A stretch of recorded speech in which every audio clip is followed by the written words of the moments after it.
Welcome to the year-end recap of Ethan and Ingrid's 2024 Big Year. What is a big year, you ask? In 1955, naturalist Roger Torrey Peterson published Wild America, a wildly popular account of his birding trek across North America. He had seen 572 species in 1 year. To competitive birders, the challenge was on. The big year was born.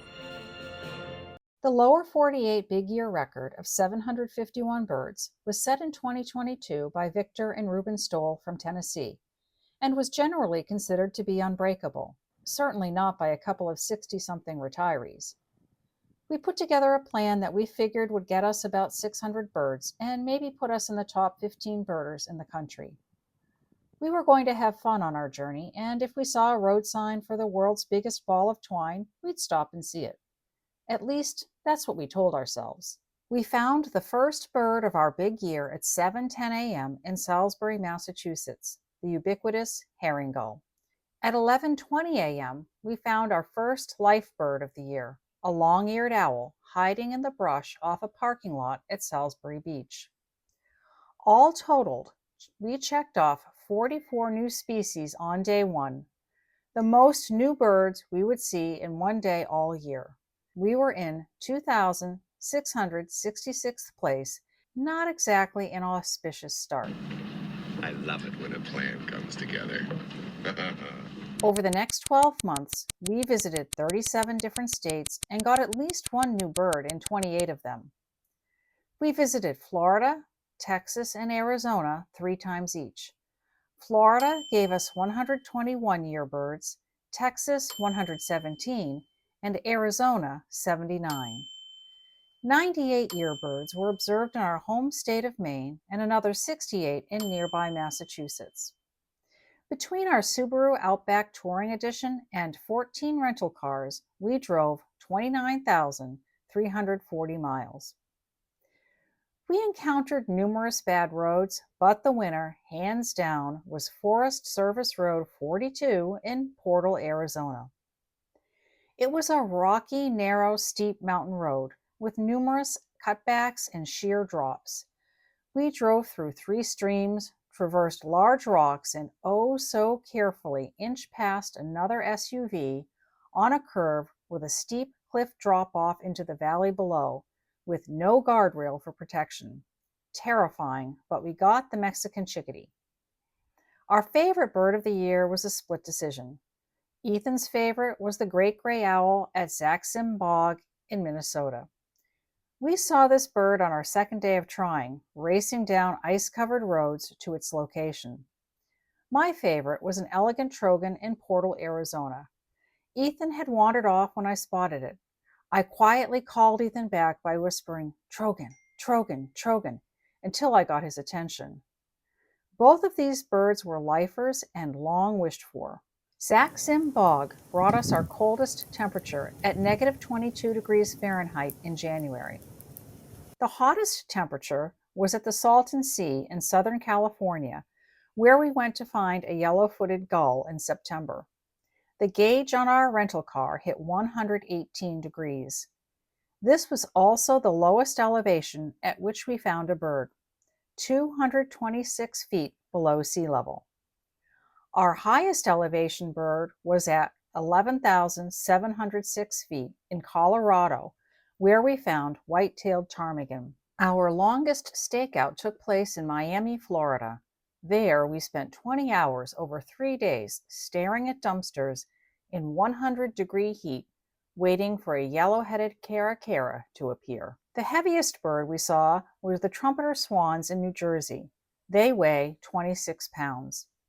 The lightest, at 1/10 of an ounce, was the calliope hummingbird we observed in Oregon. The calliope also is the shortest at 3 inches and sports the award for the narrowest wingspan, 4.2 inches.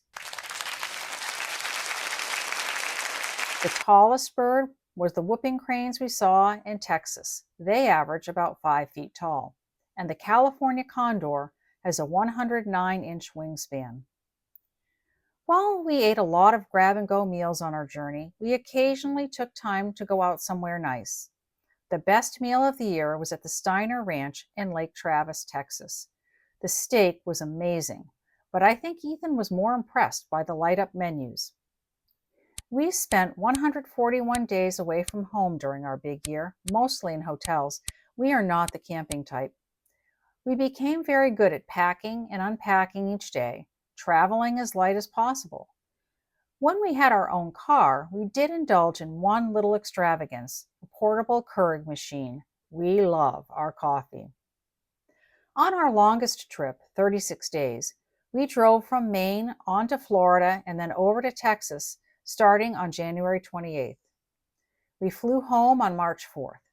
During this road trip, we added 243 birds to our year list, bringing us to 374 species. We also climbed in the standings from 2000 something place to being in the top 10. The nearest airport to our home is the Portland International Jetport, which is an easy airport to get in and out of, but generally requires connections to get anywhere but major hub cities. Thus, we had 40 takeoffs and landings during the year. I still get a little jittery when flying. Ethan, on the other hand, would generally sleep through the takeoffs, snoring within minutes of hitting his seat. Birds are coded by scarcity, with very common birds being code 1 and extinct birds designated code 6. A birder is having a great day when she sees a code 3, 4, or 5 bird. During the course of the big year, we saw 24 code 3s,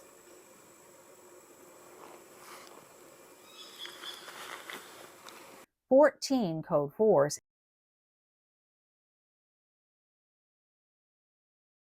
and 3 code 5s. The 3 code 5s were the gray collared Picard in Texas, and we broke a few traffic laws getting to that bird. The large-billed tern in Florida, which we found in about 10 seconds. Lots of our birding friends spent several days looking for it, making us very lucky and envy this one. The third code 5 was the mottled owl, seen on a nighttime owling tour at Santa Margarita Ranch in Texas. Santa Margarita Ranch has become one of the great birding spots in the United States. Located just a few miles from the Rio Grande River and Mexico, birders must be guided through the border wall, which is set about a mile from the border. We made 2 trips to the ranch, one in February and another in November, getting 21 year birds in the process. Birders traditionally have a piece of pie when they see a life bird, known as lifer pie. During our big year, Ethan got exactly 200 life birds and I got 212. We decided for the benefit of our waistlines to forego this tradition. The friendliest people were in Utah. From a Subway sandwich shop making us a late dinner, to the BYU students helping us find a couple first of the year gulls, to fellow birders at a greater sage-grouse lek, they were all incredibly nice. The greater sage-grouse lek was one of the biggest thrills of the year, as we arrived well before dawn only to discover the birds were already there and soon surrounding our car.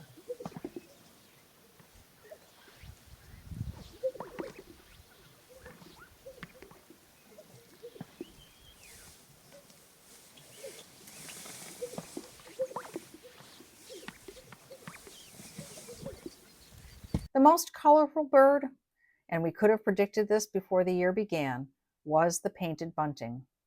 The prettiest bird was, after much debate, the western tanager. The ugliest bird, running unopposed as usual, the turkey vulture. And the oddest bird was the roseate spoonbill.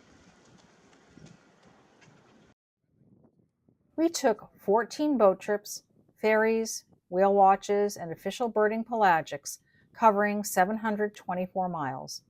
We observed 41 year birds on these trips. We both agree on our favorite adventure of the year, a boat trip to the Dry Tortugas National Park and its Fort Jefferson. This Civil War-era fort is home to countless nesting and migrating birds, including 3 types of boobies, 2 types of noddies, and sooty and bridled terns.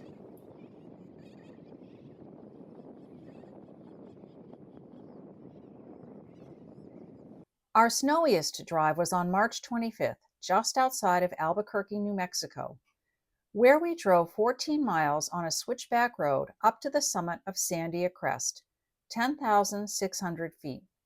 Over the last 5 miles, we hit snow, both falling and on the road. When we reached the top, we found a bird feeder maintained by a local Audubon society, and the best place in the country to see rosy finches.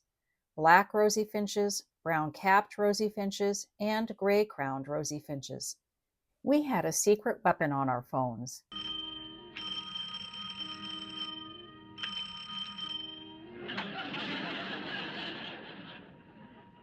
This is Smart. Maxwell Smart, Agent 86. It is called the Big Year Assistant.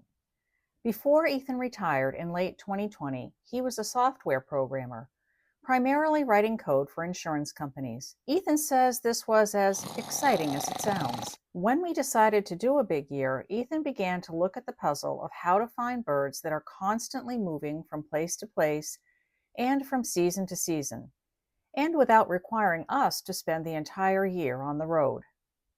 Cornell University operates eBird, an online database of bird observations. Ethan wrote a mobile app that crunches that data and tells us where to find birds we haven't seen. Let's say we are in Santa Fe, New Mexico. These are the birds we haven't seen yet.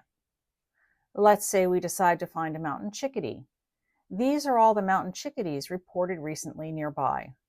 Let's pick one to chase. From here, we get driving and/or hiking directions, links to the eBird sighting report, and various online field guides. And once we've clicked the Marked as Seen button, the mountain chickadee disappears from our maps and table. The app was a huge help. In early parts of the year, while Ethan was driving, I would search the county we were moving through for unseen birds. If a bird wasn't too far off of our route, we might decide to chase it. We got hundreds of ticks that way. Later in the year, when the number of unseen birds shrunk dramatically, we used the app to visualize where unseen birds were congregated, making road trips more efficient. We found the best place to stop to use a restroom was McDonald's. Unfortunately, I tripped over a curb in a McDonald's in Colorado and ended up with numerous cuts and bruises. Fortunately, this was our only real injury of the year. Our favorite road trip snack, Blue Diamond roasted almonds. Favorite road trip podcast? The American Birding Podcast, of course. Be sure to listen to the end for the absolutely terrible puns. Favorite road trip song? This Could All Be Yours by Guster. Our luckiest find of the year was the yellow grosbeak we saw at an arboretum about an hour southwest of Phoenix. The grosbeak was a code 4 and disappeared right after we saw it. Incredibly, there was a code 3 rufous-backed robin in the same tree at the same time. The state we should have visited more often, California. Our plan had us waiting to visit the Golden State in September, and while our 2-week visit gave us 42 birds and pushed us into second place in the lower 48 state standings, perhaps another visit in the winter would have paid off. The 700 Club has been a milestone for elite birders doing ABA big years. In recent years, splits, where one species is divided into 2 or more species, the inclusion of exotic birds that have established breeding populations, and internet communications have made it easier. We backed into the 700 Club when the Corey's Shearwater was split into the Corey's and Scapoli's Shearwaters. Not a great way to hit the milestone, but we'll take it. We ended up with 708 birds for the year, which put us in second place. We had hoped for 600 and maybe the top 10. The winner was Ezekiel Dobson, a 20-year-old who crisscrossed the country in his car, often sleeping in it. He accumulated an incredible 757 birds, breaking the 2022 record of 751. We communicated with Ezekiel off and on throughout the year and helped each other get on specific birds. Incredibly, we only ran into him once, on Long Island, chasing the northern wheatear. While we had a very successful big year, we still dipped on or missed a number of birds. We searched for the American three-toed woodpecker in northern Maine, Washington State, Oregon, and Colorado, but only saw signs where this bird had flaked bark off of trees.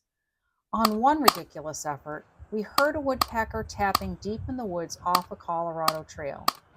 After bushwhacking for 20 minutes, we found the tapping was the wind blowing a branch against a tree. The mountain quail is a relatively common bird that we had seen in previous trips to the West Coast, but it eluded us this year, despite many hours searching in the mountains. One morning, we were driving up a steep road in ideal mountain quail habitat when I remarked, "Wouldn't it be great if a mountain quail ran across the road in front of us?" As if on cue, Ethan slammed on the brakes to avoid the quail that had suddenly darted into the road. Much laughter and hugs. We had our mountain quail. Then the car got very quiet, and we both, without conferring, opened up our field guides to mountain quail and then California quail. Sadly, the bird had been a California quail. Our northernmost bird of the year was an evening grosbeak in Minnesota. The southernmost was a black-capped petrel that flew past our boat on the ride back to Key West from the Dry Tortugas. The easternmost bird was the South Polar skua on a whale watch out of Bar Harbor, Maine. And the westernmost bird was the wren tit in Newport, Oregon. Our last bird of the year was December 9th on Nantucket Island. We drove to Hyannis, Massachusetts, took the high-speed ferry across Nantucket Sound, rented a car, and drove south across the island. There, next to an array of solar panels, was a northern lapwing, a Eurasian species. And the world's biggest ball of twine? We never did find it, but we sure did see a lot of birds.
Ethan and I are available for talks with your group online or in person.